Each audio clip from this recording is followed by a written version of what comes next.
filmmaker, best known for her feature film Amu, which is explores genocides in India and in New Delhi. And I looked at your bio a little bit, and it seems that beyond being a filmmaker, you're an activist too. So again, the most important thing out there. So I feel that this film is also a piece of activism, and I'll hand things over to you guys.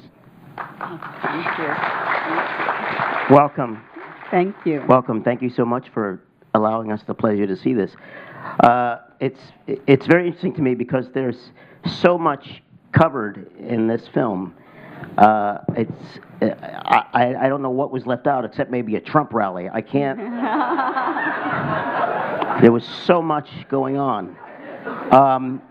And, you know, to make a film like this, which is clearly independently done, and to do it on an international level, it's very interesting to me how you got this accomplished. Maybe you could tell us a little bit about how you got this accomplished without Donald Trump. Well, I'll start first with the inspiration, because that, you know, it's really, that's what drives it, I feel. That's the only way that you can get something done, if you really feel strongly. And for me, I grew up with a sister, a cousin, but I am from a joint family, so she's really a sister, who has acute cerebral palsy. She's just a year younger than me. And we grew up in India together, doing everything together. And I was called differently abled, as was she. So I had different abilities, and she had different. So growing up, there was no difference between us. And things changed when we had to go for higher education. And she actually went on scholarship to London, and I came on scholarship here to Columbia University, New York. And, you know, many years passed. And I was 40 and she was 39, and we met in a pub in London. She outdrinks me every time. In fact, like, just to go back, when we were teenagers and we'd go out in India, I'd take her off a wheelchair and we'd sit at the table, and then I would take out her plastic sippy cup and I'd say, a whiskey soda in there and a lemonade for me. And the waiters always just looked at me with horror, because there's just the mythology and this assumption that, oh, if you're disabled, you know, how can you be drinking, right? So anyway, so we were in this London pub, and I said, Malini, what do you want for your 40th birthday? It's the best birthday ever. And her speech is extremely garbled, but sometimes when she's angry or passionate, it comes out loud and clear. This was one of those times, and she said, I just want to have sex. And everyone looked at us in the pub and heard that. And at that time, I just replied facetiously, like, well, you know, it's not as great as it's made out to be. We'll get you a vibrator. But later I thought about it, and I really felt that I had not thought about my sister's sexuality. Like, we had been able to do everything together, and this was the one thing that I could take for granted that was denied her. And that was the inspiration and the germ of the story. And in the summer of 2010, I was talking about the story with my older son, Ishan. He was 16 at the time. And I said, you know, I'm writing this story about your aunt. It's not about her life, but it's about this. And it's called I Have Me. And it's because she kind of goes on this journey from seeking external affirmation, which we kind of all do, to finding it within herself, to being able to feel empowered and strong and within her own skin. And, you know, did you get what I mean? And he looked me in my eyes and said, Mama, I totally get what you're saying, because I have me. And a few weeks after that, he died in a tragic accident. And for 4 months, the film got shelved. But then in January, on January 20th, on his 17th birthday, I was able to celebrate the day as though he was still with me. And it was a beautiful day, because nothing can take away the day that you're born. And as a mother, I celebrated the birth of my son. And that night, I just picked up a pen and I started writing. And at the end of a month, I finished. And the title just came to me. And there's another meaning to Margarita with a straw, which is a little bit cliched. And my younger son, Vivant, says, don't say this. It's really embarrassing. I said, no, you know what? I'm a cliche. Your mother, I'm a cliche. So I'll say it, which is, when life hands you lemons, you can be bitter and sour, or you can make a yummy margarita and raise it a toast to life and drink it with a straw if you have to. So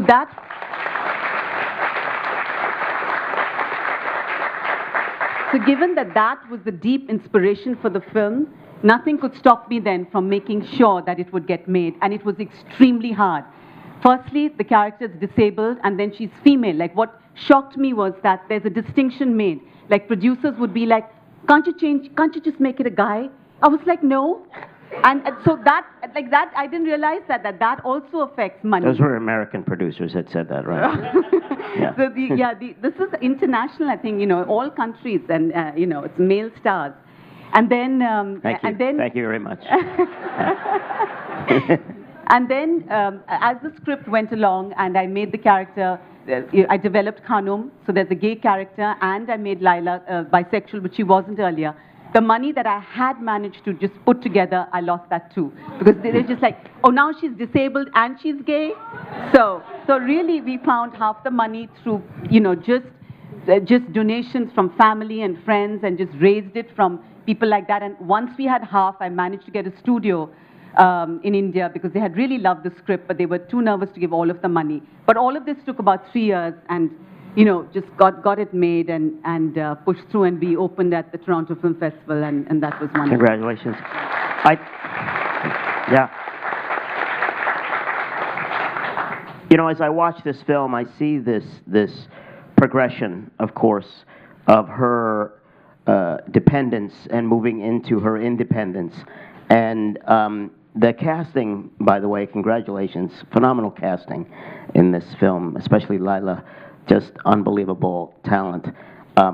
She presents such a purity that, from my perspective, in watching this film, and when the transition happens that she takes a woman as a lover, I don't think of it as a gay thing. I don't look at it that way, because there's such a purity about the way in which these women come together that I don't look at it. I just see it as a bond between two people who I think love each other and need each other. And I think that's a really amazing thing that you were able to do on film.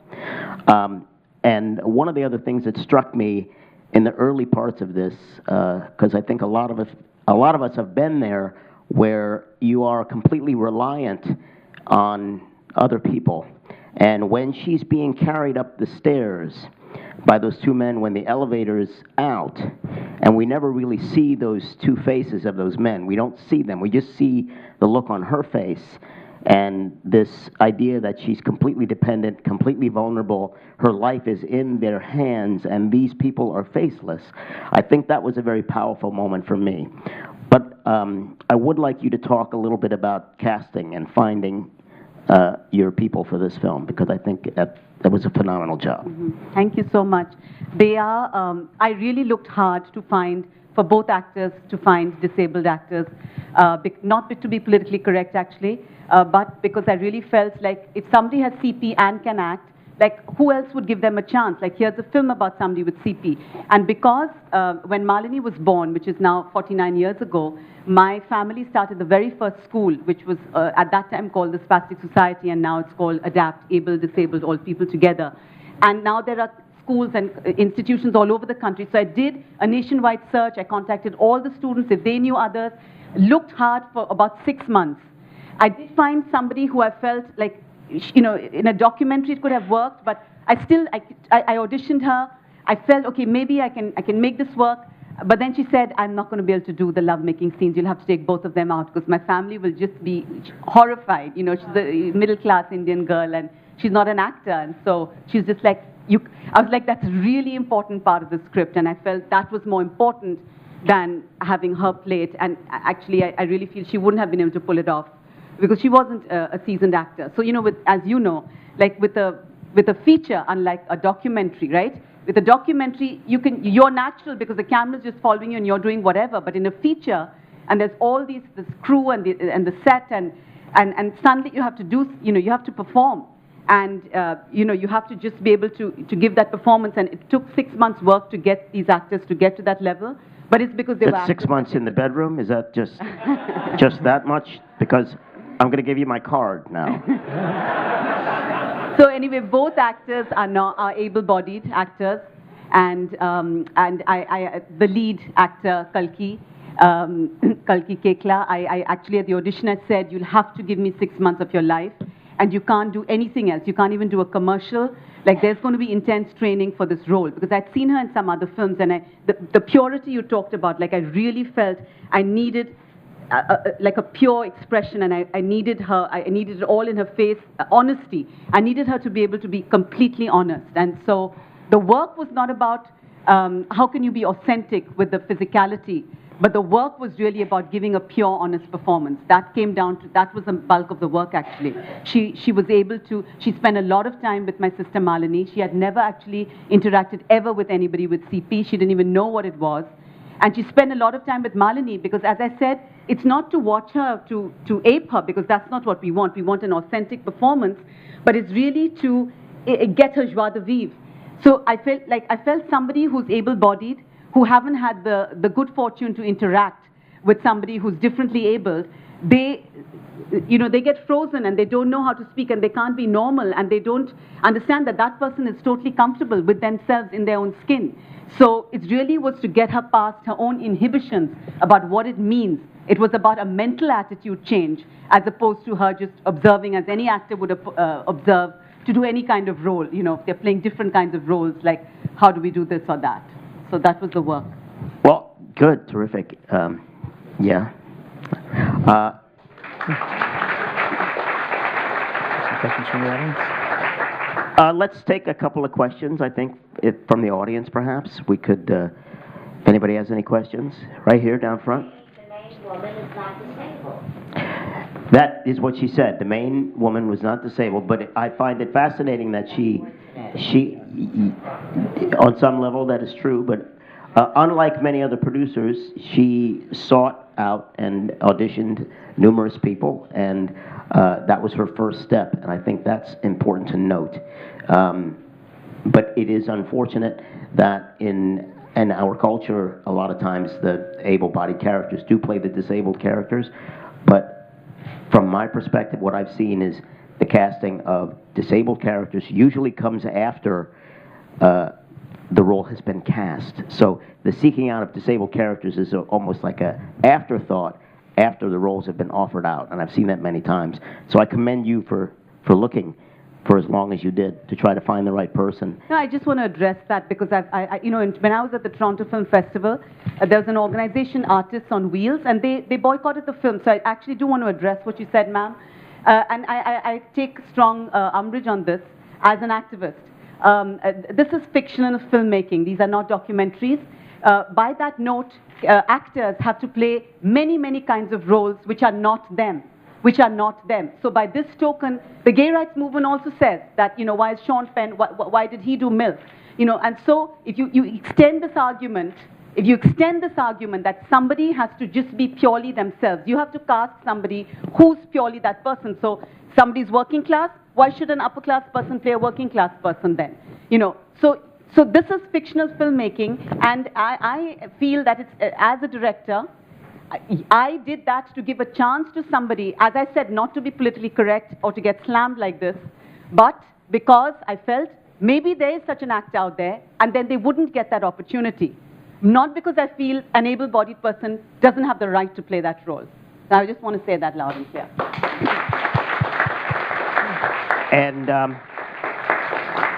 as somebody who has addressed this topic many, many times, I am okay with able-bodied people portraying disabled roles, so long as the reverse becomes true. And that's what I work towards, the reverse becoming true. People like Danny Murphy, who is a friend of mine and was quadriplegic, who played, some of you know Danny.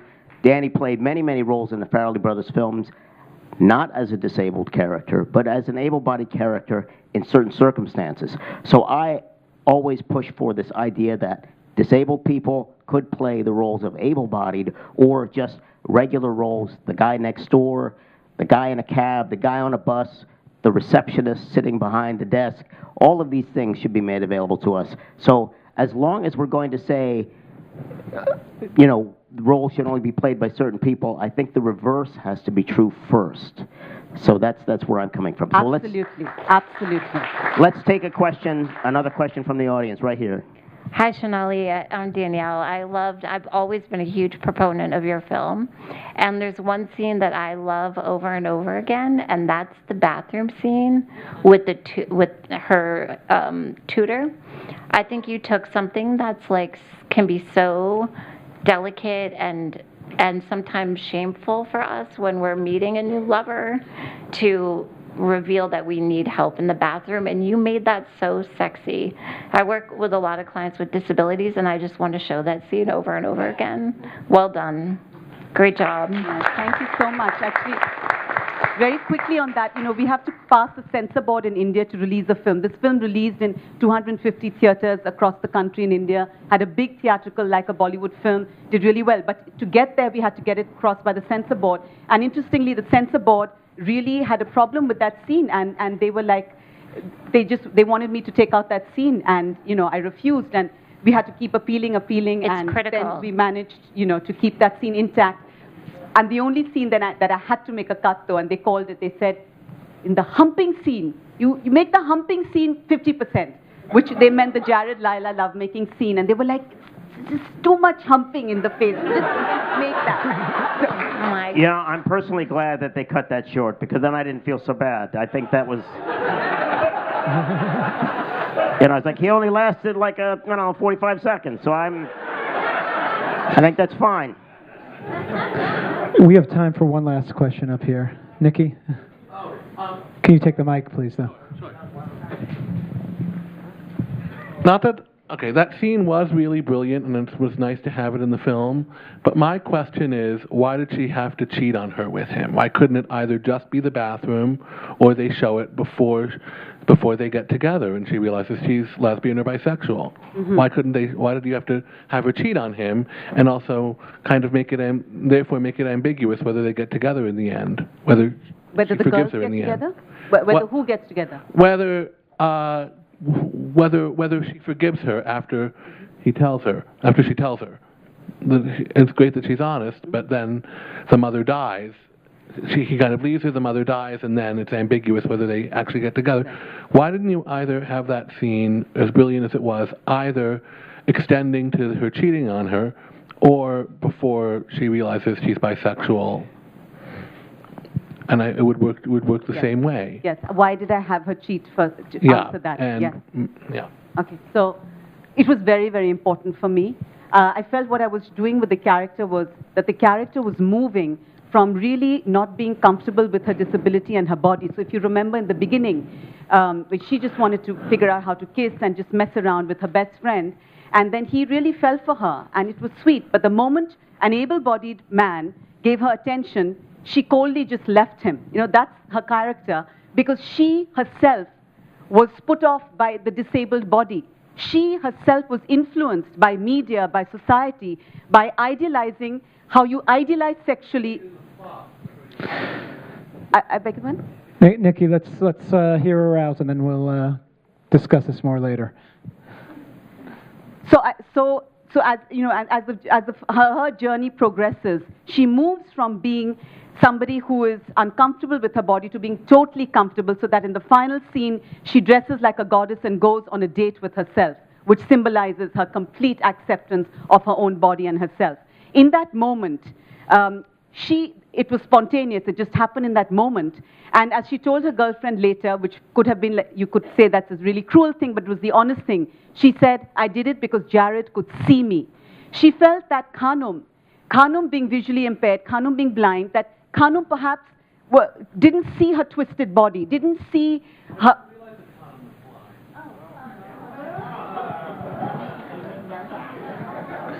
You didn't realize she was blind?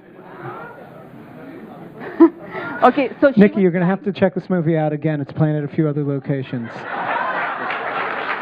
But if I may just finish the question, because, somebody else may have that thought, that I felt, so she in that moment felt that here is an able-bodied straight man, and he's attracted to me, and she didn't even know what her sexuality was. She's like, am I gay? Am I straight? I don't know. I've never done that. And she went with it in that moment, and the moment she did it, there was a shot of their faces that you could see, in her eyes, like she felt, not good. She was, there's an empty expression in her face, and she felt terrible. Like you see that in the next shot too, as she's waiting for her girlfriend to come, and she's like, I can't tell her because then she'll break up with me, and I realize now that I really love her. And what makes her finally tell her is because her own family lied to her about her mother having cancer, and that broke her heart.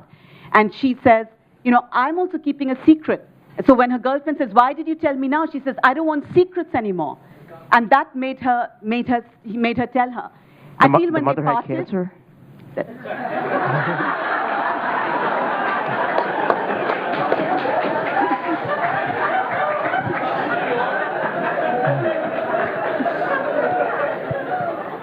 So just coming back to whether they get together. And also I feel like I deliberately made the character gray because I think usually any film with a disabled protagonist makes them so pure and the performance is pure, but the character is gray. If the character is just like they can never do anything wrong and they're just pure and amazing, and I deliberately made Laila gray, and within 10 minutes able-bodied people watching it, say in India, they were so drawn in because they were like, well, we're just going to pity her and it's going to be sad, and you cannot pity Laila. You just cannot pity this girl. You know, that's what that girl is. And so that was my aim as a filmmaker, as a sister of somebody disabled, that it's all about society's gaze. Whether you're able or disabled, it's about society's gaze. And the idea was that the audience's gaze should alter. And so they should just feel, oh, she's a teenager like she's a horny teenager just like me, you know. So that, or just like me, thing. whatever. I feel Khanum and Laila would have got back together. I feel the way they parted lovingly, I felt like there was love between the two of them. They're just, 19-year-olds. And if you ask me, I would say, yes, I feel they would get back together. I actually shot the scene of them getting back together in New York. But I decided that I wanted to leave it with her on a date with herself. Like, I didn't want to just have, we're so used to also films where you feel like the ribbons have to be tied up. Like, happy ending means, oh, do you get together with the person? And I was like, no, the happy ending is that she loves and accepts herself. That is what the film is about, loving and accepting yourself. She also cut the car chase, just so you know. She also cut the car chase. That's out. Shonali, thank you so much for a brilliant film, beautiful film. Thank you so much. Danny, thank you for leading a fabulous Q&A. Much, much more to come. Come celebrate with us and continue the conversation upstairs in the lobby. If you would like to exit up through the